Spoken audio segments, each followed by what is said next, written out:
ठीक आहे. हरकत नाही. थँक यू सो मच चंदना माताजी. तर मला चॅटमध्ये थोडी उत्तरं द्या ना, म्हणजे थोडं आपण इंटरॅक्टिव्ह राहू किंवा मी तुम्हाला अनम्यूट करते सगळ्यांना. I don't mind. आपण बोलत राहूया. म्हणजे मला मला बोललेलं उलट छान जास्त आवडेल. मला त्याचा नक्कीच काही हे नाही होणार. फक्त सगळ्यांनी एका वेळेला नका बोलू, म्हणजे आपल्याला सगळ्यांना ते छानपैकी संवाद तो एन्जॉय करता येईल. तर मी सगळ्यांना तुम्हाला अनम्यूट केलंय. तर तुम्हाला एखादी कोणी हँड रेज करा ना आणि सांगा, की तुम्हाला भगवद्गीता म्हणजे काय वाटतंय? किंवा कसं काय वाटतं भगवद्गीता, ही तुम्ही आज इथे सगळे शिकायला आलेले आहात. तर तुम्हाला स्वतःला मनात काय भावना आहे, की भगवद्गीता म्हणजे काय आहे? हे तुम्हाला स्लाईड समोर दिसतेच आहे. पण तुम्ही अनम्यूट झालेले आहात का सगळे? पाहिजे हँड रेज करा आणि सांगा. पण नक्की बोला हो. मी तुम्हाला काल जसं म्हटलं, आपण सगळे छानपैकी कुटुंबामध्ये कसे आपण सगळे सदस्य गप्पा मारतो. तसं हरे मी कृष्ण माताजी. हरे कृष्ण बोला. ज्ञानामृत आहे. हां, बोला. ज्ञानामृत आहे. ज्ञानामृत आहे. अगदी बरोबर, अगदी बरोबर. आणि काय वाटतंय तुम्हाला?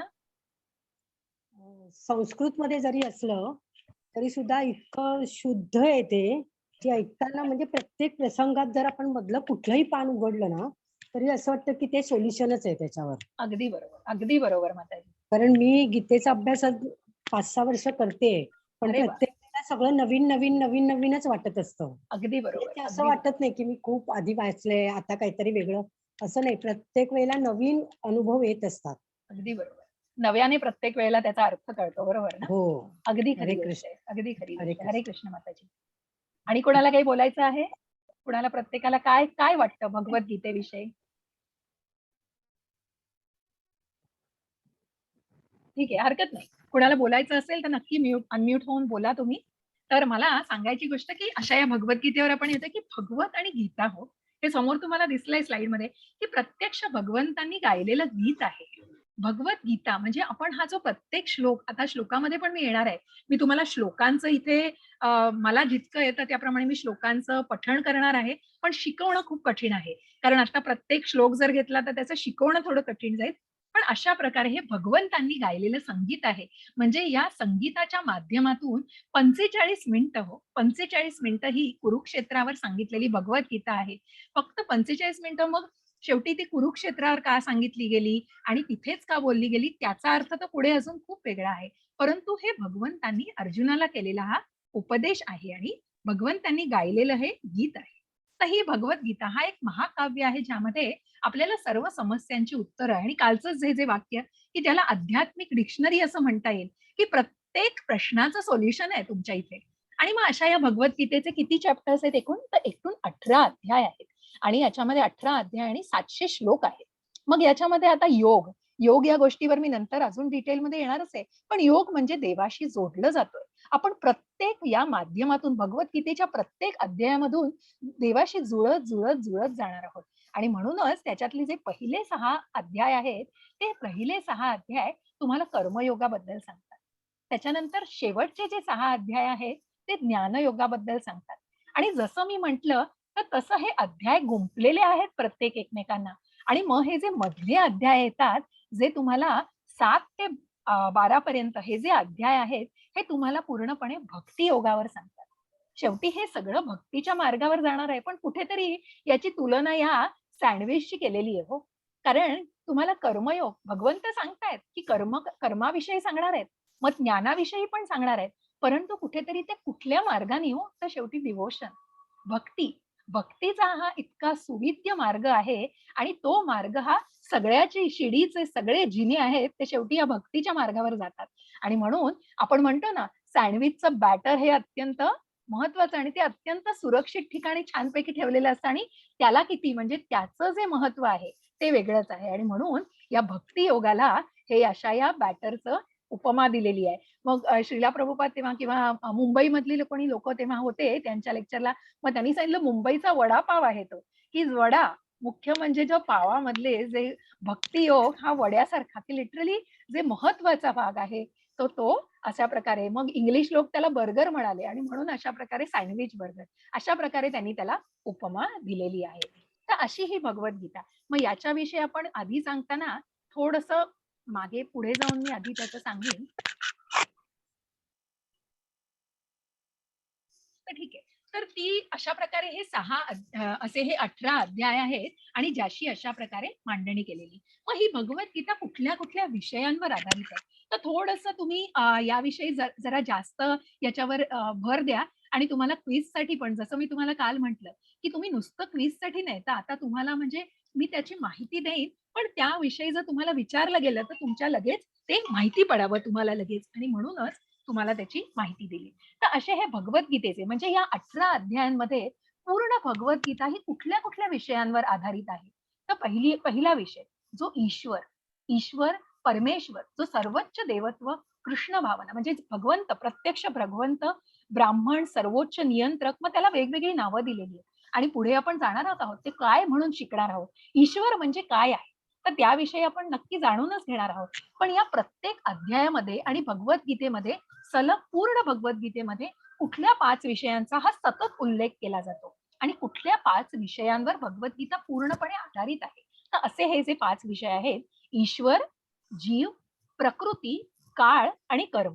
तर ईश्वर म्हणजे भगवंत प्रत्यक्ष, जीव जे भगवंताचा अंश आहे, जीवित, नियंत्रित भाग जे आपण सगळे जे भगवंतांचे अंश आहोत आणि प्रकृती हे जे भौतिक जग आहे, जे आध्यात्मिक जग आहे ते भगवंतांचं आध्यात्मिक जग. पण ही जी भौतिक प्रकृती आणि या भौतिक प्रकृतीशी निगडीतच भगवंतांनी प्रत्येक अध्यायामध्ये याचा उल्लेख झालेला आहे. आणि काळ हे शेवटी काळ फिरतोय आणि या हो. काळाचं वेळेचे पालक आहे काळ आणि कर्म जे प्रत्येकाचं कार्य आहे, जे प्रत्येकाची गतिविधी आहे. तर अशा प्रकारे हे 5 विषय सांगण्याचा मूळ उद्देश, की प्रत्येक वेळेला आपण या भगवद्गीतेमध्ये सलग आपण या गोष्टींविषयी जाणून घेणार आहोत आणि मग त्यामध्ये जे प्रत्यक्ष म्हणजे शाश्वत आहे आणि अशाश्वत काही गोष्टी आहेत. तर त्याच्यावर मी पुढे येणार आहे. काही अध्यायांमध्ये पुढच्या आपण जाणार आहोत. पण फक्त मूळ सांगण्याचा उद्देश हा, की या 5 विषयांवर भगवद्गीता पूर्णपणे आधारित आहे. आणि मग हे आपण काल वाचलं जसं भगवद्गीता वाचताना जे लोक गीतेवर ध्यान करतात, त्यांना दररोज नवीन आनंद, नवीन अर्थ प्राप्त होत असतो. जेव्हा मी भगवद्गीता वाचतो, तेव्हा असं वाटतं, की देवानं विश्व तयार केलं आहे, जे इतकं भव्य आहे, की ही जी शक्ती देव प्रत्येक जणाच्या मनामध्ये जी भावना आहे, ती इथे प्रत्यक्ष महात्मा गांधींना काय वाटलं, आइन्स्टाईनला काय वाटलं ते व्यक्त केलेलं आहे. मग आता तुम्ही जेव्हा मला सांगा बरं, की तुम्हाला जेव्हा काही गोष्टी तुम्ही आता प्रत्येक आयुष्याच्या या टप्प्यावरती मला सांगा, की कुठेतरी टप्प्यावर वर-खाली, सुख-दुःख माणूस प्रत्येक प्रॉब्लेम्सला रोजच्या रोज सामोरं जातोय. अगदी एव्हरी मिनिट आपण प्रत्येक वेगवेगळ्या संघर्षांना तोंड देतोय. मग मला सांगा बरं, अशा वेळेला तुम्हाला काय वाटतं? आता तुम्ही एखादी सिच्युएशन मी तुम्हाला सांगितली, की तुम्ही कुठल्यातरी गोष्टींनी मनस्थिती तुमची अत्यंत तुम्ही वाईट मनस्थिती आहात. काय वाटेल तुम्हाला? काय मनाला वाटतं? कोणाशी तुम्ही संपर्क साधता? काय मनात येतं तुमच्या त्या क्षणी? अत्यंत मोकळेपणाने उत्तरं द्या. मी अशी खूप काही फॉर्मल उत्तरं म्हणजे माझा हा प्रयत्न की सोप्या भाषेत तुमच्यापर्यंत पोहोचावं एवढा प्रयत्न आहे.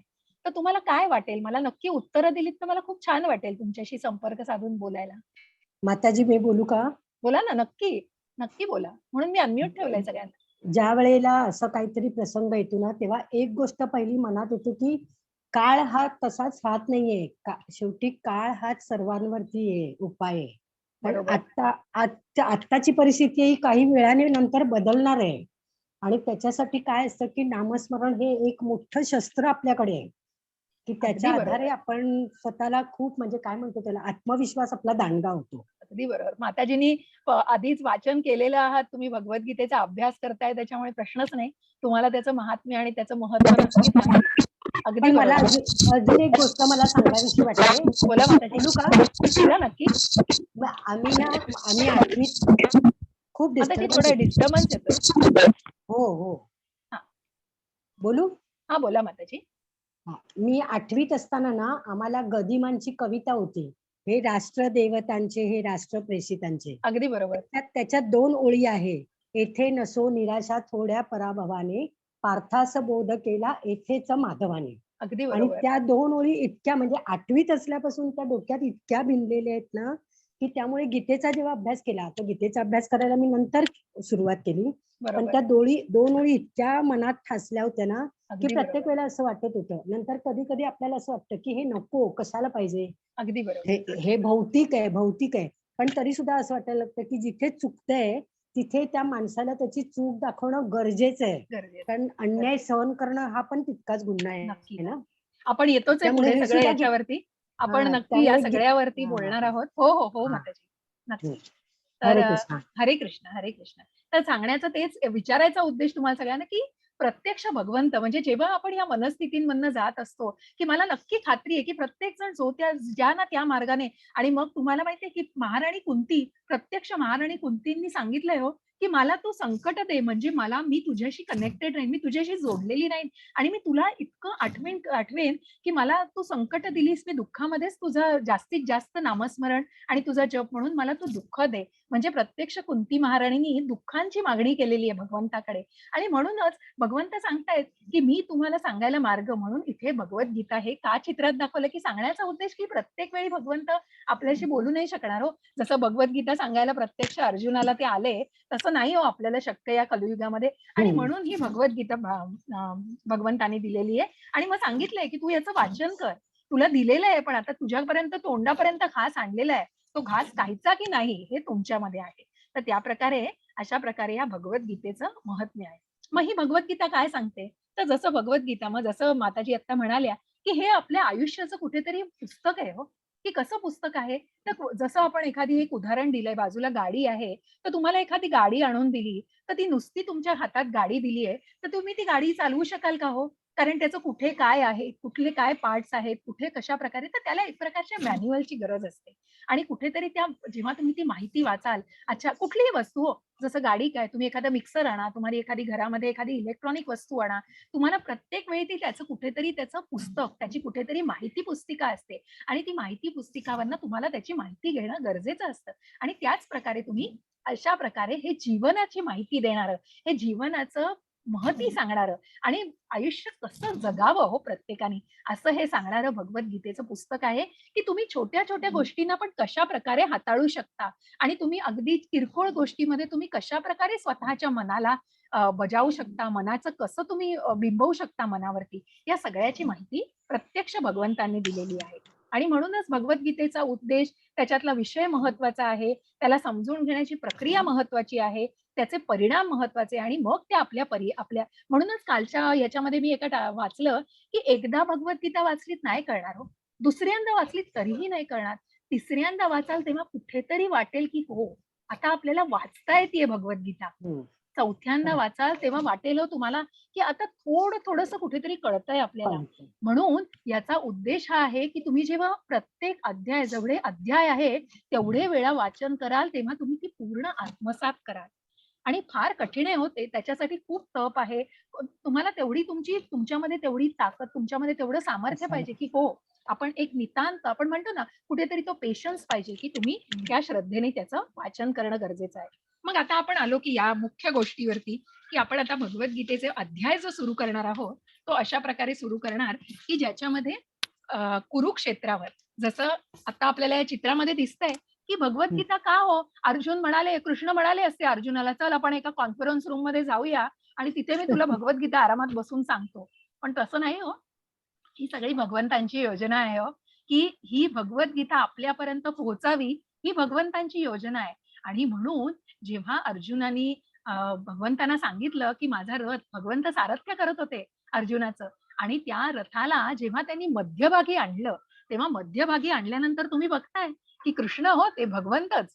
त्यांनी अशा जागी तो रथ आणला, की अर्जुन संभ्रमातच पडला, की अर्जुनाला ती संघर्षाची ती जी जाणीव आहे, ती जाणीव नकोशी झाली आणि म्हणूनच अगदी मध्यभागी हो, अगदी युद्धाच्या मध्यभागी 45 मिनिटं ही भगवद्गीता ह्या कुरुक्षेत्रावर म्हणून ह्या महाकाव्याचा जे व्यासांनी महाभारत लिहिले आहे त्याचा हा एक महत्वाचा भाग आहे आणि महाभारताचाच हा एक भाग म्हणून भगवद्गीता भगवंतांनी अर्जुनाला उपदेश केलेला आहे. भगवद्गीतेचे पहिले श्रोते अर्जुन आहेत, परंतु सर्वांच्या जसं मी म्हटलं, की अर्जुन हे अत्यंत प्रिय भक्त, अत्यंत प्रिय सखा आणि इतके निष्ठावान योद्धे आणि अत्यंत बलाढ्य क्षत्रिय, बलाढ्य योद्धा.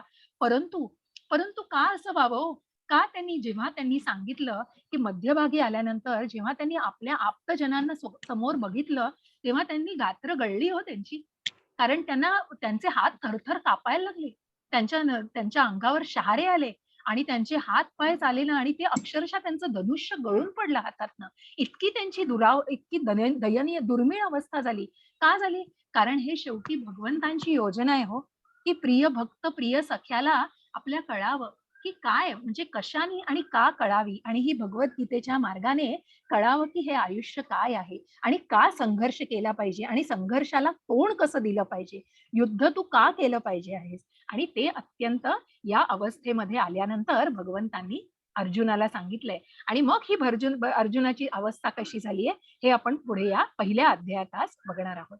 जसं पार्थ आणि सारथी, जसं पार्थ आहे हा अर्जुन आहे आणि त्यांचे सारथ्य हे कोण करतायत तर सारथी हे अर्जुन आहेत. सॉरी, जर पार्थाने म्हणजे पार्थाने प्रत्यक्ष श्रीकृष्णाने त्यांचं सारथ्य, की जेव्हा तुम्हाला एक हा प्रसंग आला की मग या सगळ्याचा हा कशाचा भाग आहे तर महाभारताचा भाग आहे. मग कुठेतरी मी थोडीशी त्याला आता थोडीसं त्याला टच करणार आहे की महाभारत, मग महाभारत हे कोणामध्ये झालं? कौरव आणि पांडवांमध्ये. आता कौरव आणि पांडवांमध्ये झाल्यावर कारण धृतराष्ट्र हे आंधळे होते, जन्मजात आंधळे होते. पितामह भीष्मांनी नंतर त्यांनी तर स्वतः राज्य घेतलं नाही, परंतु धृतराष्ट्रांनी राज्य घेतल्यानंतर कुठेतरी बघा आता कशी या सुरुवात झालेली आहे आणि कसं या महाभारताला सुरुवात झाली, तर कुठेतरी आपण म्हणतो ना द्वेषी मन, अज्ञानामध्ये, अंधकारामध्ये, अहंकारामध्ये कसं पोळलेलं असतं मन आणि कुठेतरी ती लालसा आणि कुठेतरी ती जी एका प्रकारची आपण म्हणतो ना मनामध्ये ग्रीड आणि इतकी ती हवस असते प्रत्येक गोष्टीची आणि या सगळ्या गोष्टींनी त्या युद्धाला कुठेतरी ठिणगी पडलेली आहे. परंतु याच्यामध्ये सुद्धा मध्यस्थी केली गेली. जेव्हा धृतराष्ट्राच्या मनात म्हणजे पुढच्या आपण ज्या श्लोकावर जेव्हा येऊ पहिल्या श्लोकावर, तेव्हा मी धृतराष्ट्रांविषयी माहिती सांगतेच आहे. परंतु या महाभारताला म्हणजे ह्या महाभारताचा भाग आहे, की जे शकुनी मामा जे आपल्याला माहिती आहेत, जे कौरवांच्या बाजूनी इतका इतका धूर्तपणा केला गेला, इतका कपटीपणा केला गेला, की पांडवांना पूर्ण हतबल केलं गेलं, की जिथे द्रौपदीचं वस्त्रहरण भर सभेमध्ये द्रौपदीचं वस्त्रहरण झालं. पांडव अगदी हताश होऊन सगळं कारण युधिष्ठिरासारखे धर्मराज हो, त्याच्यामुळे कुठेही धर्माचं पूर्ण आचरण करणारे. त्यामुळे पांडवांनी खूप सहन केलंय. हो, खूप सहन केलं. पण कुठेतरी ते सहन करण्याला ही दृढ निष्ठा होती. का? कारण प्रत्यक्ष भगवंत त्यांच्याबरोबर होते. सगळ्या दुःखाला सामोरे गेले, सगळ्या कष्टांना सामोरे गेले, की कुठे कौरवांनी एक जागा सोडली नाही, की त्यांना ठार मारण्याचा प्रयत्न केला, त्यांची घरं जाळण्याचा. जेव्हा अज्ञातवासामध्ये होते, तेव्हा त्यांचं लाखेचं घर जे होतं ते जाळण्याचा प्रयत्न केला. म्हणजे कुठे त्यांना नाही तर प्रत्येक या वाईट भावनेने भरलेले जे कौरवांचं मन होतं, ते कुठेतरी या नाशाला त्यांच्या कुठेतरी नाशाला त्यांच्यापर्यंत पोहोचवत होतं. एक मिनिट जरा.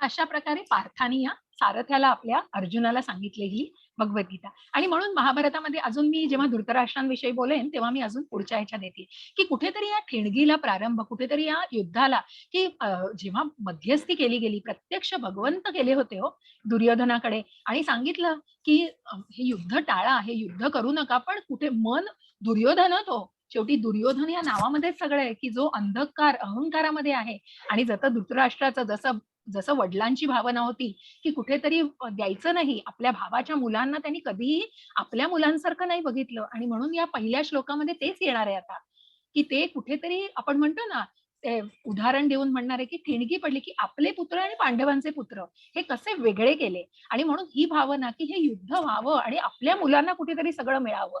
पण या भावनेमुळे काय झालं, ही द्वेषी भावनाला कुठेतरी खतपाणी मिळत गेलं आणि दुर्योधनाच्या या भावनेला खतपाणी मिळाल्यामुळे त्याचंही मन त्याप्रमाणे तयार झालं आणि म्हणूनच इतकं प्रत्यक्ष भगवंतांनी सांगून सुद्धा त्याच्या डोळ्यावर अंधकाराची पट्टी होती की नाही, मी अगदी सुईच्या टोकावर एवढी सुद्धा जमीन देणार नाही पांडवांना की त्यांना युद्ध करायलाच लागेल. याच याच हिरेला तो पेटला होता आणि म्हणूनच या युद्धाला कुठेतरी प्रारंभ झाला. आणि मग आता मला सांगा ह्या भगवद्गीतेचं मी काल जसं म्हटलं तसं हे परंपरेतनं आलेली आहे. मग ही परंपरा जसं मी तुम्हाला सांगितलं की भगवान श्रीला प्रभुपादांचे गुरु हे गोस्वामी सरस्वती गोस्वामी महाराज, त्यांचे यांचे जगन्नाथ गोस्वामी, त्यांचे ती परंपरा मी सगळ्यांची नावं तुम्हाला सांगते नंतर आणि मग जे प्रत्येक त्यांचे गुरु जी नावं आहेत, ही वंश परंपरा माझ्याकडे सगळी ही नावं आहेत, ती मी तुम्हाला आता नंतर सांगणारच आहे. तर या वंश परंपरेतनं म्हणजे जसं प्रत्यक्ष भगवंतांकडून भगवंतांनी ब्रह्माला, नारदांनी आणि मग या वंश परंपरेतून कुठेतरी त्या शृंखलेतून आलेली ही भगवद्गीता आहे. आणि म्हणूनच याच प्रकारे ही गीता कृष्णाकडून त्यांच्या शिष्यांकडे आलेली आहे. ही गीता स्थितबद्ध उत्तराधिकारात अंतर्भूत आहे. गीता ज्ञान परंपरायुक्त असं असल्यामुळे ते योग्य मार्गाने आलेलं आहे. आणि म्हणून मग हे कुठेतरी तुम्हाला छोटीशी गोष्टच आहे, की जसं एखादी आंब्याचं झाड आहे हो आणि त्या आंब्याच्या झाडाला मुलं तोडायला गेली आहेत आंबे, एक दगड मारून जर मारलं, तर तो आंबा खाली पडेल आणि तुटेल हो. त्याला सगळी घाण लागेल. पण हेच जर जी मुलं गेली, एक जण झाडावर चढला, एक जण झाडाच्या खाली थांबला, एक थोडा लांब थांबला, तशी ही छोटीशी गोष्ट तुम्हाला एका समर्पक अशी गोष्ट सांगितली आहे, की तोच आंबा मग किती सुरक्षितपणे त्या टोपलीत जाऊ शकतो. कारण तो व्यवस्थित एकाच्या हातातनं दुसऱ्याच्या हातात, दुसऱ्याच्या हातातनं तिसऱ्याच्या हातात अशा प्रकारे ती गुरु परंपरेतून ही भगवद्गीता आपल्यापर्यंत पोहोचायला हेच एक महत्वाचं साधन आहे. आणि म्हणूनच आपल्याला या प्रवासामध्ये आपण आता सुरू करतोय पहिल्या अध्यायाने आणि या गूढ अशा गीता ज्ञानाला आपण सुरुवात करतोय आहोत. आणि मग त्याचे हे जे काही श्लोक आणि त्याची थोडीशी ही जी विभागणी केलेली आहे, की हे जे 700 श्लोक आहेत त्याच्यापैकी 574 श्लोक हे भगवंतांनी प्रत्यक्ष भगवंतांच्या मुखातून आलेले आहेत. अर्जुनाने 84 श्लोक म्हटलेले आहेत. संजयाने 141 श्लोक. आता हे संजयाकडे मी येणारच आहे, की संजय कोण होते? मला सांगाल का कोणी? कोणाला कल्पना आहे संजय कोण होते? संजयाचा काय याच्यामध्ये आहे सहभाग कशा प्रकारे आहे? अंजली ताई सांगतायत मला. अंजली माताजी बोला माताजी. एक मिनिट बोला एक माताजी मिनिट बोला. कोणी बस इतरांनी बोला, नक्कीच बोला. मला बरं वाटेल, की कुठेतरी आपण म्हणजे मी म्हणत नाही हो सगळं मी इथे मी तुम्हाला सगळं ज्ञान द्यायला इथे बसले. मी सगळं सांगतेय. पण कुठेतरी जर ती देवाण-घेवाण झाली तर खूप छान वाटेल तुमच्याशी संवाद साधायला. म्हणून प्रयत्न आहे, बाकी काही नाही. कृष्ण आणि अर्जुनामधला संवाद आपल्यापर्यंत पोहोचवण्यासाठी असलेली सोय किंवा आपल्यापर्यंत ज्यांनी पोहोचवलं ते म्हणजे संजय असं म्हणता येऊ शकेल. कारण त्यांनी ते त्यांना धृतराष्ट्रांना सांगितल्यामुळे कदाचित ते आपल्यापर्यंत हे झालं. ओके माताजी, खरंच छान. म्हणजे फक्त उद्देश हा, की कारण धृतराष्ट्र हे जन्मतः आंधळे होते आणि म्हणूनच संजय यांना ही दिव्य दृष्टी कोणी दिली माहितीये का तुम्हाला?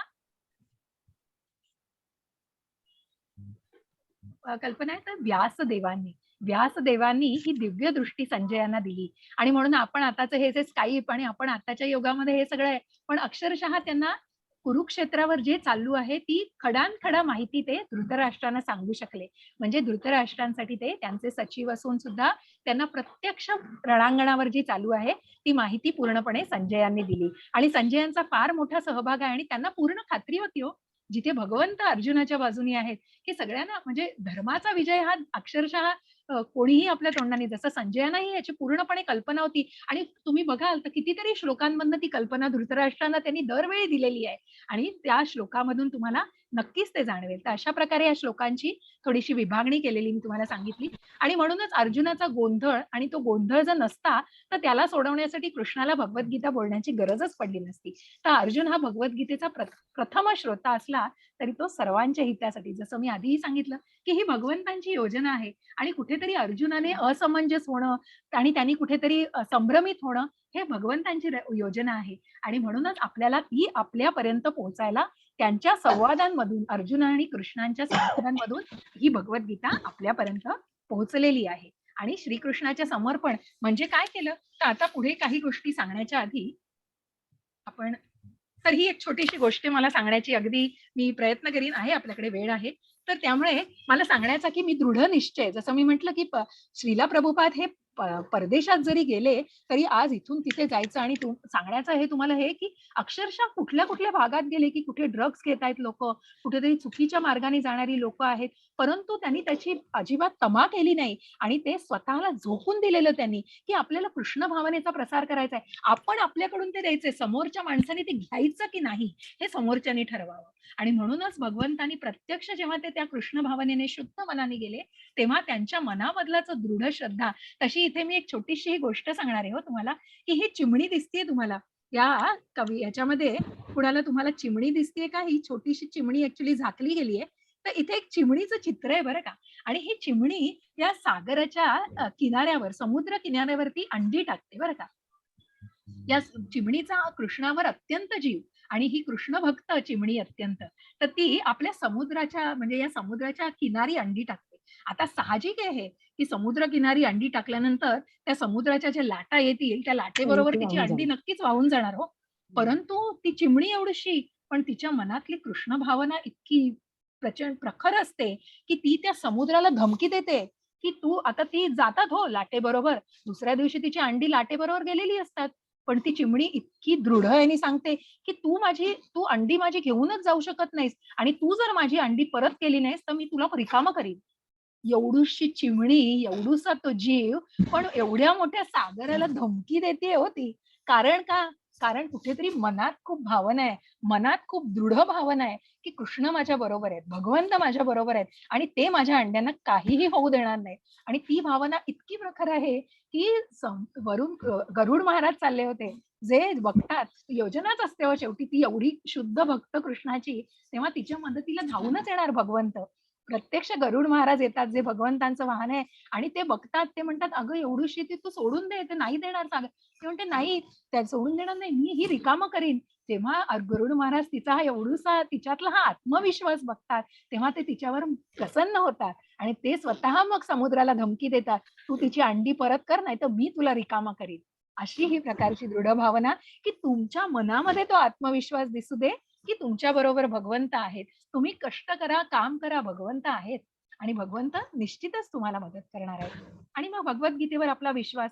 अहो तुम्ही वेगवेगळे शास्त्र वाचाल हो, समाजशास्त्र वाचाल, ज्योतिषशास्त्र वाचाल, मग तुम्हाला त्याच्यामध्ये प्रूफ असो नसो पण येस, हे माहिती आहे. पण तुम्ही तेच हे जे आध्यात्मिक ज्ञान आहे, आता आपण बघतोय की इव्हन आत्ता सुद्धा की कितीतरी आध्यात्मिक गोष्टींवर विश्लेषण केलं जातं, बऱ्याच गोष्टींवर टीका होतात आणि मग त्याच्यामधून वेगवेगळ्या मग त्याच्यामध्ये कसं होतं माहितीये का, की कुठेतरी ती भावना ती आपण म्हणतो ना, जे आपण पुढच्या अध्यायांमध्ये ज्याच्या माहिती घेणारच आहोत, ती कुठेतरी सत्व, रज आणि तम. मग जी तम गुणातली माणसं आहेत, त्यांचं अज्ञानामध्ये असून तुम्ही जर ज्ञानच नाहीये तुमच्या जवळ, तर तुम्ही त्या भगवद्गीतेविषयी बोलण्याची सुद्धा कशी डेअरिंग करू शकतात? पण तरीही नाही. कुठेतरी माणूस स्वतःवर मग तो जो अहंकार, हा जो खोटा अहंकार माणसामध्ये आहे, तो अशा गोष्टींना कारणीभूत असतो. आणि म्हणूनच भगवद्गीतेवर आपला हा विश्वास, दृढ विश्वास असणं हेच आपल्याला भगवान आपल्याला म्हणजे भगवंतांनी आपल्याला सांगितले आणि त्याच्यामधूनच आपल्याला ही माहिती मिळती आहे. मग आता आपण येतोय पहिल्या श्लोकाला. तर मला आता पहिला श्लोक तुमच्याबरोबर मी वाचू इच्छिते. तर असा हा पहिला श्लोक. धृतराष्ट्र उवाच धर्मक्षेत्रे कुरुक्षेत्रे समवेतायुयुत्सवः मामका पांडवाश्चैव किमकुर्वत संजय.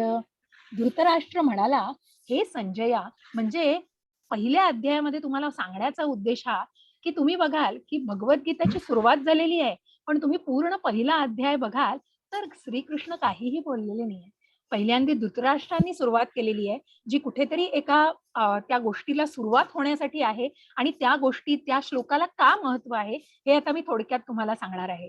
आणि म्हणूनच की हे जे आपण म्हणतो ना उत्तम गुरु जे अर्जुनाचे आहेत ते सगळं पहिले ऐकून घेतात. अर्जुनाचं सगळं त्यांनी ऐकून घेऊन मग ते उपदेशाला सुरुवात करतात. आपण म्हणतो ना एका जाणकार गुरुचं हे महत्वाचा गुण आहे आणि हे म्हणूनच हे श्रीकृष्णांनी याच्यामध्ये दाखवून दिले की प्रत्येक टप्प्यावर आपल्याला या गोष्टींची प्रचिती येत असते. धृतराष्ट्र म्हणाला, हे संजया, कुरुक्षेत्र या पवित्र धर्मक्षेत्रावर एकत्रित आलेल्या युद्धाची इच्छा करणाऱ्या माझ्या आणि पांडूच्या पुत्रांनी काय केले? मामका पांडवाश्चैव. इथे सगळं आलं. पुढच्या स्लाइड मध्ये जाणार आहे मी की मामका पांडवाश्चैव. म्हणून याच्यामध्ये जे धर्मक्षेत्रे कुरुक्षेत्रे, कुरुक्षेत्रासारखं जे ठिकाण आहे, जसं आपण म्हणतो दूध ओतू घालवायची जी प्रथा आहे ती आपल्याकडे खूप शुभ मानली जाते. म्हणून इथे या चित्रामध्ये तुम्हाला कुठेतरी याची तुलना केलेली आहे. या श्लोकाची या छोट्याशा गोष्टीची एक तुलना केलेली आहे आणि कशा प्रकारे त्याच्यामध्ये धृतराष्ट्रांनी स्वतःचा द्वेष साधून आणि स्वतःचा अहंकाराने कुठल्या गोष्टीची भावना पेरली आहे ते आपल्याला दिसतंय. आणि म्हणूनच या कुरुक्षेत्रासारख्या धर्मक्षेत्रासारख्या ठिकाणी की जिथे ही भावना म्हणजे रणांगणावर तर गेलेले आहेत कौरव आणि पांडव, पण याच्या मनामध्ये शंकेची पाल चुकचुकतीये आणि म्हणूनच धर्मक्षेत्रासारख्या ठिकाणी मामका आणि पांडवाश्चर्य म्हणजे माझे पुत्र आणि पांडूचे पुत्र. का हो? पांडूचे पुत्र हे त्याचेच पुत्र. आज भावाच्या अपरोक्ष त्यांनी आपल्या भावाच्या मुलांचा सांभाळ तर केला, पण भावना नाही हो मनामध्ये ती कुठेतरी आपल्या मुलांना सगळं मिळावं आणि कुठेतरी द्वेषी भावना. आणि या द्वेषी भावनेने जेव्हा या दुधामध्ये लिंबू पिळलं जातं ना, तेव्हा त्या दुधाला आणि पूर्णपणे सेपरेट केलं जातं आणि मग कशी त्याची अवस्था होते. पाणी त्याचं वेगळं होतं आणि म्हणून त्याप्रमाणे यांनी मामका आणि पांडवाश्चर्य, की मग तो संजयाला म्हणून विचारतायत की ते काय करतायत. आता मला सांगा की सपोज ताटलीमध्ये तुम्हाला असे रसगुल्ले ठेवले तर तुम्ही ते खाणारच ना हो कोणी गोष्ट. ते खाणार नाही तर काही फेकणार का कुणी त्याचं काही करणार. परंतु का कुठेतरी ही शंका वाटली, कारण धर्मक्षेत्रासारखं ठिकाण होतं ते आणि धर्मक्षेत्रासारख्या ठिकाणी भगवंत जिथे समोर आहेत आणि कुठेतरी जर मन पालटली, कुठेतरी आपल्या पुत्र अधीन गेले त्या धर्मक्षेत्रावर आणि कुठेतरी पांडवांनी युधिष्ठिरासारखा धर्मराज तिथे होता आणि ह्या सगळ्यांनी जर या गोष्टी घडून आल्या तर हे युद्ध होणार नाही, अशी कुठेतरी असं कुठेतरी शंका त्या धृतराष्ट्राला वाटते आणि म्हणूनच त्याच्या मनामध्ये ही पाल चुकचुकलेली आणि म्हणून तो संजयाला विचारतोय की हे युद्ध होणार आहे की नाही. म्हणजे का? कारण त्याच्या युद्धाबद्दल त्याच्या सांशक भावना आणि भावाभावांमध्ये तडजोड व्हावी अशी त्याची अजिबात इच्छा नव्हती आणि म्हणूनच त्याला जाणून घ्यायचं होतं की आपले पुत्र आणि पांडवांचे पुत्र तिथे काय करतायत. आणि मग त्याला संजयाने उत्तर दिलंय. संजय म्हणाले, हे राजन, पांडूंच्या मुलांची सैन्याची रणनीती पाहून राजा दुर्योधन आपल्या गुरूंकडे गेले आणि हे शब्द बोलला. संजय काय म्हणतायत, दुसरा श्लोक मी तुमच्यासाठी वाचते हवं तर. संजय म्हणाले, संजय उवाच दृष्ट्वा तु पांडवानीकं व्यूढं दुर्योधनस्तदा आचार्यमुपसंगम्य राजा वचनमब्रवीत. कारण दुर्योधनाला ही कुठेतरी बघा ते चेहऱ्यावरची, म्हणजे पहिल्या अध्यायामध्ये दुसरं तिसरं काही नसून तुम्हाला पुढच्या चित्रामध्ये दिसणार आहे की तुम्हाला या 3 जणांचे एक प्रतिक्रिया दिसणार. तुम्हाला दिसेल डावीकडे कोण चित्र आहे, जे प्रत्यक्ष धृतराष्ट्र महाराज ज्यांनी तो श्लोक वाचून स्वतःच्या मनातली भावना व्यक्त केली आहे. मध्ये तुम्हाला कोणाचं चित्र दिसतंय हो? मध्ये तुम्हाला कोण दिसतंय? काही कल्पना आहे का कोणाचं चित्र आहे हे? अर्जुनाचं. अगदी बरोबर.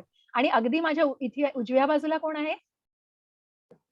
दुर्योधन. अगदी बरोबर. मग पहिल्या अध्यायामध्ये आज आपण तेच जाणून घेणार आहोत की या 3 व्यक्ती, वेगवेगळ्या व्यक्तींच्या या भावना कशा प्रकारे व्यक्त केल्या गेल्या आहेत आणि म्हणूनच या कशा प्रकारे सांगितल्या गेल्या आहेत. तर दुर्योधनाला कशी त्याची बघा, त्याच्या चेहऱ्यावरची भावना बघा हो, की अत्यंत असं भयभीतमय मन, म्हणजे कुठेतरी इतके आतमध्ये भीती आहे, इनसिक्युरिटी आहे, कुठेतरी आत्मविश्वास खचलेला आहे. का खचावा खरं? त्यांनी तर कृष्णाचं सगळं सैन्य मागून घेतलेलं, एवढं सैन्य त्यांच्या हाताखाली होतं. पण का? कारण त्यांना हे कुणाचं चित्र आहे माहितीये तुम्हाला? कोण बसलेले आहेत हे? कल्पना आहे कोण आहेत हे? त्यांच्या गुरूंकडे, म्हणजे कोणाकडे गेले? रामदास स्वामी. नाही, थोडस वेगळं प्रभूजी. हे द्रोणाचार्य आहेत. अगदी बरोबर. हे द्रोणाचार्य आहेत, ज्यांनी कौरवांना आणि पांडवांना दोघांनाही बरोबरीने ज्ञान दिलं होतं, दोघांनाही ट्रेन केलेलं होतं आणि जी शिक्षा द्यायची, जी काही शिकवलेली होती, जी शिकवण दिलेली होती, ज्याचं सगळ्यामध्ये पारख केलेलं होतं, म्हणजे गदा म्हणू नका, धनुष्य म्हणू नका, भालाफेक म्हणू नका, या प्रत्येकामध्ये निपुण केलेलं होतं. प्रत्येकाची गुढं सांभाळून त्यांना निपुण केलेलं होतं आणि म्हणूनच दुर्योधन यांना विचारतायत की त्यांच्याकडे एवढं कमी सैन्य असून पण त्यांनी, हे आचार्य, पांडुपुत्रांची विशाल सैन्य पहा, आपल्या कुशल ज्ञानी शिष्य द्रुपद पुत्राने इतक्या कुशलतेने, म्हणजे त्यांची रचना बघून हादरला हो दुर्योधन, भयभीत झाला की कसं काय आपण यांना सामोरं जाणार आहे. बघा, शेवटी अधर्म, शेवटी मनातली हे जे कुठेतरी असतं ना, जी आपलं मन कसं खातं, शेवटी तुम्ही किती वाईट, कुणाला ना जनाची म्हणतो ना तसं मनाची लाज, तसं मनामध्ये खूप वाईट द्वेष आहे हो. आणि म्हणूनच कितीही अगदी स्वतःकडे, अगदी त्याच्याकडे कितीही सैन्य असो, पण शेवटी ती इनसिक्युरिटी, ती भीती मनामध्ये त्याच्या चेहऱ्यावर दिसतीये. आणि द्रुपद हे कोण? तर दृष्टद्युम्न जे द्रुपदाचा मुलगा द्रोणाचार्य आणि द्रुपदांचं कुठेतरी हे होतं, कुठेतरी त्यांच्यामध्ये हे होते, कुठेतरी संबंध त्यांचे बरोबर नव्हते आणि म्हणूनच त्या भावनेने कुठेतरी द्रोणाचार्यांच्या मुलाने म्हणजे द्रुपदांनी असा यज्ञ केला होता की द्रोणाचार्यांना मारण्यासाठी त्यांनी यज्ञातनं या दृष्टद्युम्नाची ज्याला प्रकट झाले होते दृष्टद्युम्न आणि दृष्टद्युम्न हा द्रौपदीचा भाऊ आणि तो युद्धामध्ये द्रौपदीच्या म्हणजे पांडवांच्या बाजूनी होता आणि मग त्यांनी याची रचना इतकी अशा प्रकारे केलेली कुशलतेने केलेली होती की ते बघत राहिला दुर्योधन आणि त्याच्या मनामध्ये अत्यंत भयभीत अशी भावना निर्माण झाली आणि मग अशा प्रकारे या युद्धाला कुठेतरी सुरुवात झाली. कुठेतरी युद्धाची सुरुवात मग तुम्हाला जसं माहितीये की युद्धाची सुरुवात ही शंख फुंकण्याने होते. मग परमेश्वरांनी आपला पांचजन्य, अर्जुनाने आपला देवदत्त असे प्रत्येक ह्यानी म्हणून या शंखांची नावं दिलेली आहेत. सघोषोधार्त राष्ट्राणां हृदयानि व्यदारयत नभश्च पृथिवीं चैव तुमुलोऽभ्यनुनादयन्. या विविध प्रकारचा म्हणजे भीष्मांनी आपल्या शंखाचा भीष्मनाद केला, शंखनाद केला. कारण का? कारण ते शेवटी आपल्या नातवाच्या बाजूनी होते आणि त्यांना त्यांची परिस्थिती अतिशय आपण म्हणतो ना अगतिक होते हो. भीष्म अगतिक झाले होते. कारण त्यांनी कुठेतरी दुर्योधनाची बाजू आता घेतल्यामुळे त्यांना दुर्योधनाच्या बाजूनी लढायला लागत होतं आणि कुठेतरी त्यांना या गोष्टीचं खूप आतून सल होती. पण त्यांना खात्री होती हो, जिथे समोर भगवंत त्यांच्या समोर आहेत, तर त्यांना खात्री होती की कोणाचाच टिकाव लागणार नाही हो पांडवांपुढे. पण म्हणूनच या युद्धाला सुरुवात फक्त आपल्या नातवाला बरं वाटावं यासाठी त्यांनी पण शंखनाद केलेला आहे आणि मग नकुल सहदेव यांनी त्यांचे शंखनाद केले, युधिष्ठिर राजांनी त्यांचा शंखनाद केला, प्रत्यक्ष भगवंतांनी केला शंखनाद, त्याच्यानंतर अर्जुनाने शंखाचा नाद केला आणि अशा प्रकारे या सगळ्या शंखनादांनी इतकं दुमदुमून गेलं ते सगळं की आकाश आणि पृथ्वी इतकं दुमदुमलं की ज्याच्यामुळे धृतराष्ट्राच्या त्यांच्या सगळ्या पुत्रांची हृदय अशी विदीर्ण म्हणजे घाबरले सगळेजण की काय होणार आहे. कारण अधर्म ना सगळी मनामध्ये किती भावना, द्वेष भावना, त्या अधर्माच्या भावनेमध्ये त्यांचा नाश होणार आहे हे कुठेतरी नक्कीच त्यांना कल्पना नसेल, पण ही भगवंतांची सगळी रचलेलीच रचना होती. त्याच्यामुळे त्यांना निश्चितच त्यांची हार अशी होती. आणि मग सांगायचा उद्देश हा की या गोष्टी तर सगळ्या आता दिसतायत आपल्याला की अर्जुन कुठेतरी हे झालेले आहेत म्हणजे कुठेतरी असमंजस झालेत. तर आपण ती कारणं आधी घेऊया का? ओके, ठीक आहे. पण त्याचबरोबर जसं मी म्हटलं की धर्मक्षेत्र म्हणजे ही जी कारणं मी तुम्हाला आता 9 कारणं समोर आपल्या आहेत की आपल्याला माहिती आहे पहिल्या अध्यायामध्येच हे कुठेतरी उघड झालेलं आहे की विजय हा पांडवांचाच आहे आणि का आहे तो विजय पांडवांचा. तर तुम्ही माझ्याशी सांगू शकाल ही समोर कारणं दिलेली आहेत आणि त्याबरोबर तुम्हाला काय वाटतं की या कारणांबरोबर व्यतिरिक्त किंवा या कारणांमध्ये काय दडलेलं आहे असं की कोणाचा विजय झालेला आहे त्याच्यामुळे? श्रीकृष्ण त्यांच्या सोबत आहे. अगदी बरोबर, अगदी बरोबर. फार मुख्य कारण आहे ते. भगवंत की ज्यांचा ऋषिकेश म्हणून संबोधलं गेलंय त्यांना. ऋषिकेश म्हणजे काय हो? की सगळ्या इंद्रियांवर ज्यांचा ताबा आहे, ज्यांच्या इंद्रियांवर नियंत्रक आहेत सगळ्या इंद्रियांचे, असे हे प्रत्यक्ष भगवंत आहे पांडवांच्या बाजूने आणि म्हणूनच पांडवांची विजय व्हायला ही 9 कारणं कारणीभूत आहेत. तर पहिलं कारण आहे हे धर्मक्षेत्र. कारण धर्मक्षेत्रासारख्या ठिकाणी हे युद्ध झालं की जिथे फक्त धर्माचीच जीत होऊ शकते. त्याच्यानंतर दिव्य रथ जो अर्जुनाला अग्नीकडून मिळालेला आहे आणि अग्निदेवाकडून हा दिव्य रथ अर्जुनाला मिळालेला होता. त्याच्यानंतर ध्वज तुम्ही बघाल तर इथे ध्वज दिसतोय तुम्हाला यांच्या रथावरती. तर हा ध्वज जो आहे त्याच्यावरती तुम्हाला कुणाचं चित्र दिसतंय सांगा? हनुमान. अगदी बरोबर. म्हणजे अगदी बरोबर.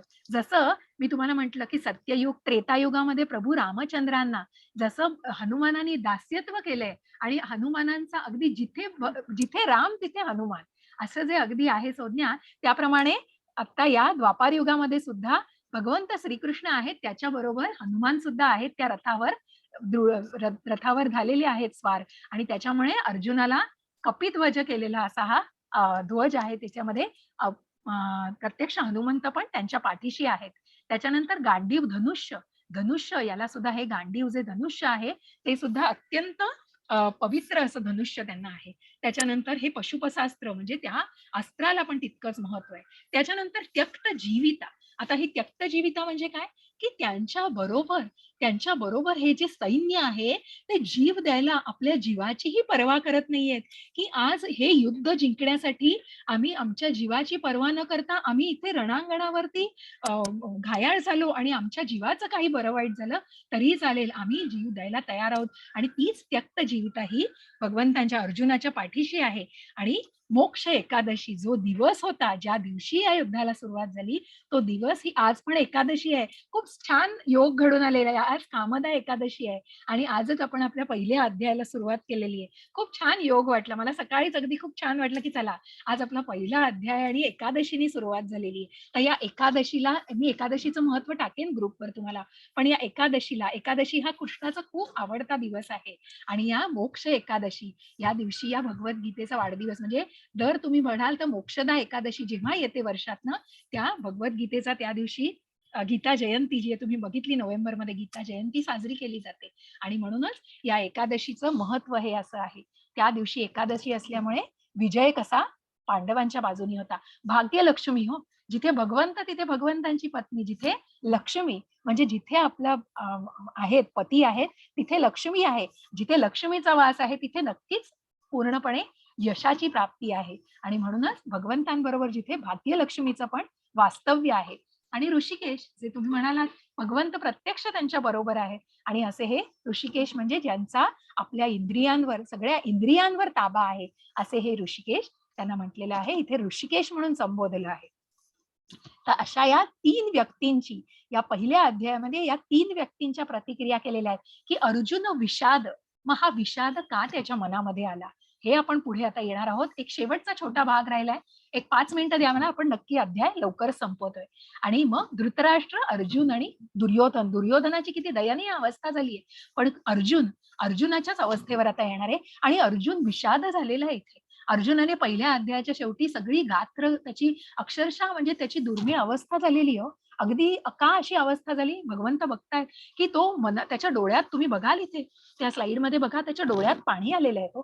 कारण त्याची अवस्था अशी होणार त्याच्या मनामध्ये जी दयनीय अवस्था त्याच्या मनाची जी घालमेल होतीये आणि मनामध्ये जो संघर्ष निर्माण झालाय त्यामुळे तो आता युद्ध करायला तयार नाहीये. तो युद्ध नाही करू शकत आणि म्हणून त्यांनी आपलं धनुष्य खाली ठेवून दिलेलं आहे. आणि ही कारणं कुठली आहेत तर त्याच्या मनामध्ये दया आहे. मग दया आहे तर का दया आहे? त्याच्या मनामध्ये करुणा आहे.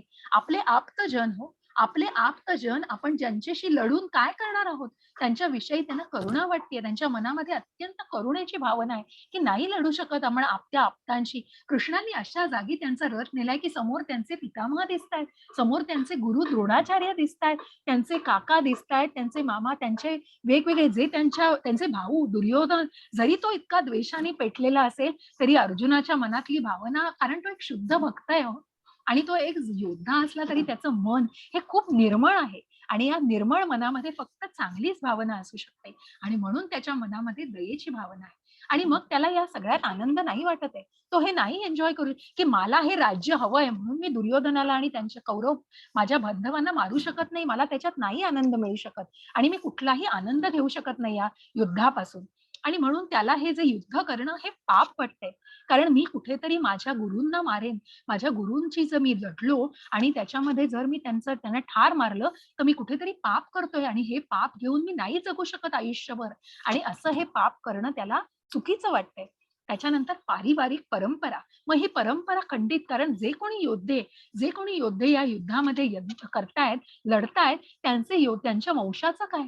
त्यांना ज्यांना मुलं बाळ नाहीयेत परंतु त्यांची नुकतीच लग्न किंवा त्यांचा वंश पुढे चालवणारे किंवा त्यांच्या बायकांचं कसं होईल आणि त्यांचं जे कुटुंब आहे त्यांनी कुठे जायचं आणि कसे उघड्यावर येतील ते. आणि ही कुठेतरी या वंश परंपरेला तोडण्यासाठी मी कारणीभूत असेल आणि ह्या परंपरेची शृंखला सगळी तुटली जाईल आणि त्यामुळे खूप सगळं सैरभैर होईल की त्यांच्या घरामधल्या ज्या त्यांच्या लग्नाच्या बायका म्हणजे त्यांनी जर वैधव्य त्यांना आलं तर कुठेतरी मग त्यांच्या घरामध्ये मंत्र किंवा काही यज्ञ या गोष्टी होणार नाहीत आणि कुठेतरी त्यांची मन सैरभैर होतील आणि कुठेतरी त्या वाईट मार्गाला लागू शकतील, त्यांची मुलं वाईट मार्गाला लागू शकतील. हे असे एक ना अनेक असे असंख्य विचार अर्जुनाच्या मनात येत होते.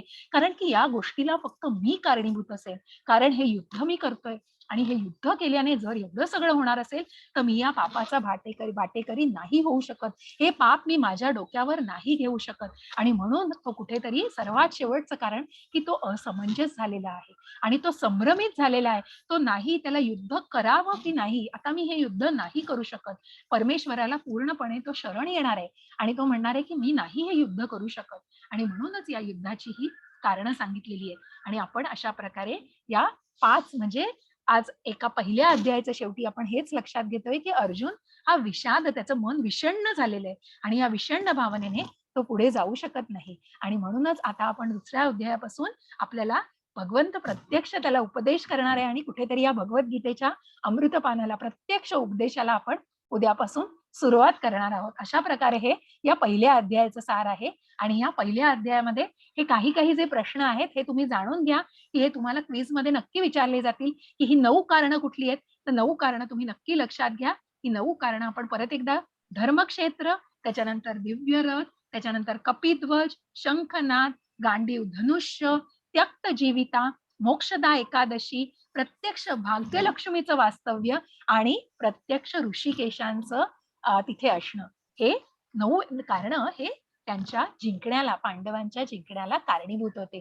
आणि त्याचबरोबर ही विषादाची कारणं की पाप, मी आनंद नाही माझ्या मनात आणि करुणा आहे माझ्या मनामध्ये फक्त, आणि मी ही पारिवारिक परंपरा कुठेतरी माझ्यामुळे खंडित होणार आहे आणि मी असमंजस, ही 5 कारणांमुळे अर्जुन विषण्ण झालेला आहे. आणि म्हणूनच या विषण्ण कारणांना आपल्याला उद्या पुढे घेऊन जायचंय की भगवंतांचा उपदेश आपण ऐकणार आहोत. आणि म्हणून आजचा हा याच्यातनं छोटंसं सार हे आहे की भगवद्गीता हे काही नसून आपल्या जीवनाचं पुस्तक आहे. मग हे 5 विषय कुठले मला सांगू शकाल का? जरा सांगा ना. आपण हे कुठले 5 विषय म्हणालो? कुठल्या 5 विषयांविषयी भगवद्गीतेत सांगणार आहोत?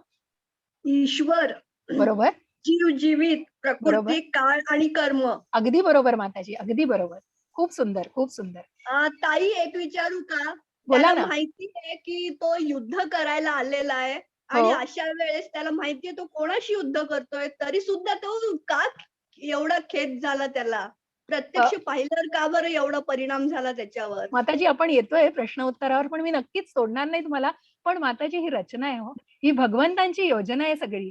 ही मी तुम्हाला सुरुवातीलाच म्हणून सांगितलं की अर्जुन हा बलाढ्य योद्धा आहे, क्षत्रिय आहे, तो प्रिय सखा आहे भगवंतांचा. त्याचं ज्ञान असं नाहीये की त्याला नाही माहिती या गोष्टी. पण मी जसं तुम्हाला म्हटलं की ही भगवद्गीता फक्त अर्जुनापुरती मर्यादित नाहीये, ही आपल्यापर्यंत पोहोचावी. आणि म्हणून ही भगवंतांची योजना आहे. कुठेतरी त्याचं मन विषाद झालेलं आहे, कुठेतरी त्याच्या मनामध्ये ही भावना तयार केली गेली आहे. आणि म्हणूनच ही भगवद्गीता, म्हणून हा दुसऱ्या अध्यायापासून उपदेश आपल्यापर्यंत येतोय आणि म्हणून हे अमृतपान आपल्यापर्यंत. नाही तर नसतं घडलं हो. त्याच्या मनामध्ये आलं नसतं, त्याने जर युद्ध केलं असतं आणि जर सरळ सरळ विजय झाला असता किंवा, तर ही भगवद्गीता आपल्यापर्यंत नसती आली.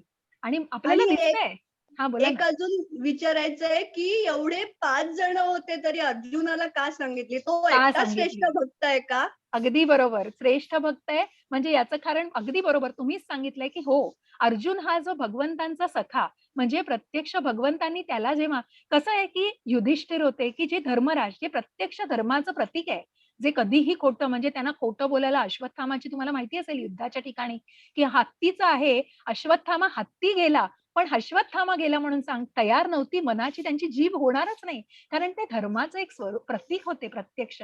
अर्जुनाला निवडलं कारण अर्जुन हा भगवंतांचा की कुठेतरी जसं तुम्हाला माहितीये सुभद्रेचा पती म्हणजे कुठेतरी आपल्या जवळचा त्याचा होताच तो नातेवाईक, परंतु त्याची जी जवळीक होती आणि प्रत्यक्ष आणि शुद्ध भक्त, भगवंतांविषयी त्याला वाटणारं प्रेम, आणि त्याला म्हणून कुठेतरी त्याची हे झालेली आहे. आणि म्हणून त्याचं सारथ्य करण्याला सुद्धा जेव्हा तयार होतात भगवंत, की पांडव म्हणतात की आम्हाला नको, सेरा नको, अर्जुन, प्रत्यक्ष अर्जुन म्हणतो, जेव्हा अर्जुन आणि दुर्योधनाला पर्याय दिले जातात की तेव्हा ते म्हणतात, मला हा किती मूर्ख आहे. दुर्योधन म्हणतो की अरे ह्याला श्रीकृष्ण मागतो, ह्याला सेना मागायला काय झालं? कारण त्याचा अहंकार, त्याचं अज्ञान, त्याची बुद्धी, आपण म्हणतो ना विनाशकाले विपरीत बुद्धी, तसं झालेलं होतं दुर्योधनाचं. आणि म्हणूनच कुठेतरी अर्जुनाशी खूप निगडीत होतं, खूप निकट असं होतं कृष्णाचं. आणि मग त्याचा विलापाची 5 कारणं आपण बघितली आणि 9 कारणं. तर अशा प्रकारे आपण आज हा पहिला अध्याय आपण संपवतो आहोत. कुणालाही काही प्रश्न असेल तर अगदी नक्की मोकळेपणाने, आता माताजींनी विचारलं तसं विचारा. आपण उद्यापासून आपल्या या उपदेशांना, भगवंतांच्या उपदेशाला सुरुवात करतोय. कुणाला काही प्रश्न असेल तर मोकळेपणाने नक्की विचारा. हरे कृष्ण. सगळ्यांना योग्यपणे समजतंय का? माझा खूप प्रयत्न आहे सोप्या शब्दामध्ये सांगण्याचा. तर तुम्हाला सगळ्यांना म्हणजे माझं पोहोचतंय का माझं बोलणं तुमच्यापर्यंत आणि माझं जे काही सांगणं आहे ते? हरे कृष्ण. मला नक्की तुमचा अभिप्राय ऐकायला आवडेल. जय हो, श्री हो. कृष्ण माताजी. बोला. बोला प्रभूजी. हरे कृष्ण. माताजी मी कॉलेजचा विद्यार्थी आहे. याच्या अगोदर कधी सुद्धा मी भगवद्गीता वाचली नाही. पण आपण अत्यंत व्यवस्थित सुंदर प्रभूजी. रीतीने जे वर्णन केलंय त्याच्यावरून आता प्रभूजी माझी फार थोडा इच्छा झाली आहे की मी तुमचा आवाजामध्ये डिस्टर्बन्स येतो का? काहीतरी खरखर येते. बोला प्रभूजी.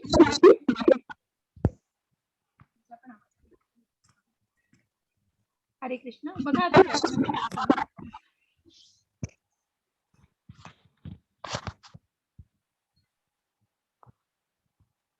हरे कृष्ण.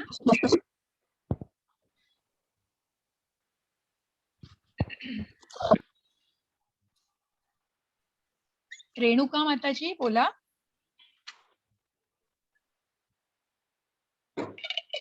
हरे कृष्ण. रेणुका माताजी तुम्ही अनम्यूट झाला आहात. काही विचारायचंय? उमेश प्रभूजी प्रयत्न करा ना. का लीव्ह केलं का त्यांनी? जय जय श्री कृष्ण माताजी. हरे कृष्ण माताजी. बोला प्रभूजी. हा माताजी मी कॉलेजचा विद्यार्थी आहे. बोला याच्या प्रभूजी. अगोदर कधी भगवद्गीता वाचली नव्हती. पण मी जॉईन केलं आणि आपण जे अत्यंत सुंदर रीतीने जे वर्णन करताय माताजी त्याच्यावरून मला आता भगवद्गीता वाचायची फार इच्छा झालेली आहे. धन्यवाद. खूप त्याबद्दल छान मी वाटलं. प्रथमतः आपले आभार मानतो. हरे कृष्ण. हरे कृष्ण. आणि मी नक्की वाचेन माताजी आता याच्या अगदी नंतर अगदी खूप छान भगवद्गीता. वाटलं मला. म्हणजे अगदी पहिल्या अध्यायामध्येच तुम्हाला ही भावना तुमच्या मनात निर्माण होणं ही खूप मोठी खूप चांगली गोष्ट आहे आणि नक्की अगदी मला खूप नक्की. छान वाटतंय. धन्यवाद. आपण जे अत्यंत सुंदर रीतीने वर्णन करताय माताजी त्याच्यावरून मला वाचायची इच्छा तीव्र झालेली अगदी आहे जरूर. आता. आणि मी सांगते ना तुम्हाला ते तात्पर्य प्रभुपादांनी अत्यंत सुंदर म्हणजे इतक्या सोप्या शब्दामध्ये प्रभुपादांनी लिहिलंय ना, की आपल्या म्हणजे हो. आपल्याला कळायला वेळ लागतो प्रभूजी. पण नक्की प्रयत्न करा. म्हणजे माझा प्रयत्न तोच आहे, की माझ्या या सांगण्यामधून माझा प्रयत्न तोच राहील, की कुठेतरी तुम्हाला ती दिशा मिळावी आणि कुठेतरी तुम्हाला ही वाचण्याची आणि मला खूप आनंद झाला, की तुम्हाला आज ती वाचण्याची हे झाल्यानंतर फार सुंदर. हरे कृष्ण. हो नक्की. नक्की हरे करा. कृष्ण. हरे कृष्ण. हो. हरे कृष्ण माताजी. हरे रेणुका कृष्ण.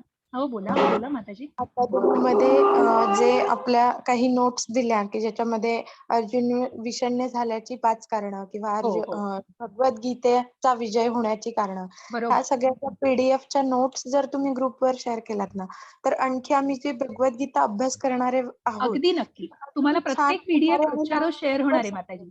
प्रत्येक पीडीएफ ना माझा अध्याय झाला की प्रत्येक पीडीएफ आणि माझं रेकॉर्डिंग हे तुम्हाला शेअर होणार माताजी रोजच्या रोज. आधीच आम्ही त्या गोष्टींचा म्हणजे मी पण अभ्यास करते आहे गीतेचा.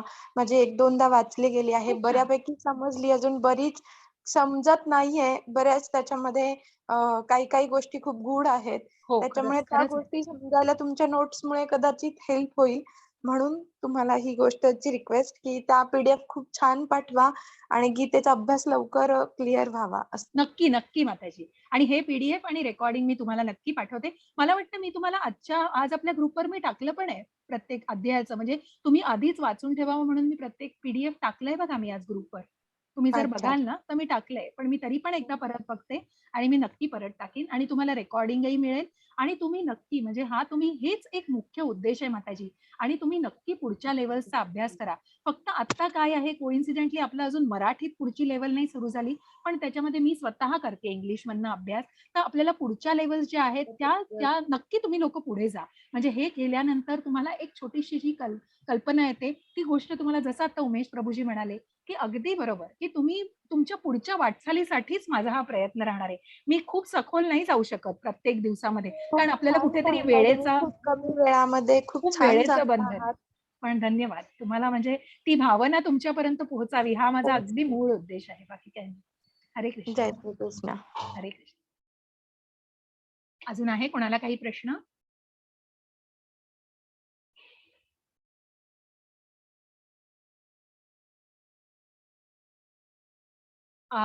जर नसतील कोणाला प्रश्न मी प्रार्थना म्हणते. वाञ्छाकल्पतरुभ्यश्च कृपा सिन्धुभ्य एव च पतितानां पावनेभ्यो वैष्णवेभ्यो नमो नमः. एकदा माझ्याबरोबर सगळ्यांनी हरे कृष्णचा मंत्र म्हणावा अशी प्रार्थना. हरे कृष्णा कृष्णा कृष्णा हरे हरे हरे राम राम राम हरे हरे. हरे कृष्ण. हरे कृष्ण. हरे कृष्ण. जय श्रीकृष्ण. हरे कृष्ण माताजी. हरे कृष्ण. मी रेकॉर्डिंग थांबवते आणि आजचं सेशन एंड करते. आपण उद्या भेटूया बरोबर 11:15 वाजता.